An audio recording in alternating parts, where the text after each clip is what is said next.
वेळ येणार नाही. कुणबी नोंदींच्या मुद्द्यावरती नवनाथ वाघमारे यांनी मनोज जरांगे पाटील यांच्यावरती सरळ टीका केली.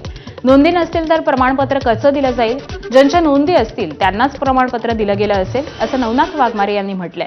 तर जरांगे दादागिरी करण्याचं काम करत आहेत अशी टीका देखील नवनाथ वाघमारे यांनी केली आहे. नोंदी असत्या तर दिल्या असत्या, परंतु नोंदी नसून कुठेतरी अट्टहास करायचा, दादागिरी करायची आणि सरकारला प्रेशराईज करायचं.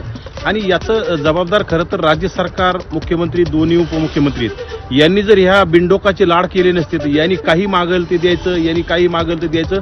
त्याच्यामुळे ज्या गोष्टी नाहीत त्या सुद्धा तो मागत राहतो. मी आंदोलन करीन सरकारला प्रेशराईज करायचं, परंतु राज्य सरकारने ह्या छपरीच्या आता नादी लागू नये. मनोज जरांगे पाटील यांनी आपल्या घातपाताच्या प्रकरणावरून सरकार आणि काही नेत्यांवरती गंभीर आरोप केले. मी चांगलं काम करतो म्हणून माझ्यावरती जळायला लागलेत आणि माझ्या घातपातात करायचा प्रयत्न सुरू आहे अशी टीका मनोज जरांगे पाटील यांनी केली आहे. घातपात करणाऱ्या आरोपींनी धनंजय मुंडेंविरोधात जबाब दिलेला असून जालन्याच्या एसपींनी गृहमंत्र्यांकडून अटक परवानगी का घेतली नाही असा प्रश्न देखील त्यांनी उपस्थित केलाय. तर आरोपींची आणि आमची नार्को टेस्ट करा अशी मागणी यावेळी मनोज जरांगे यांनी केली.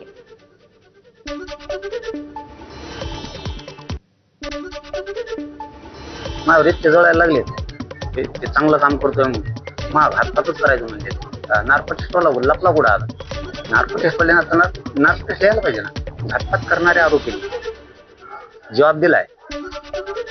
धनंजय मुंडेंनी सांगितलं होतं घातपात करायचा.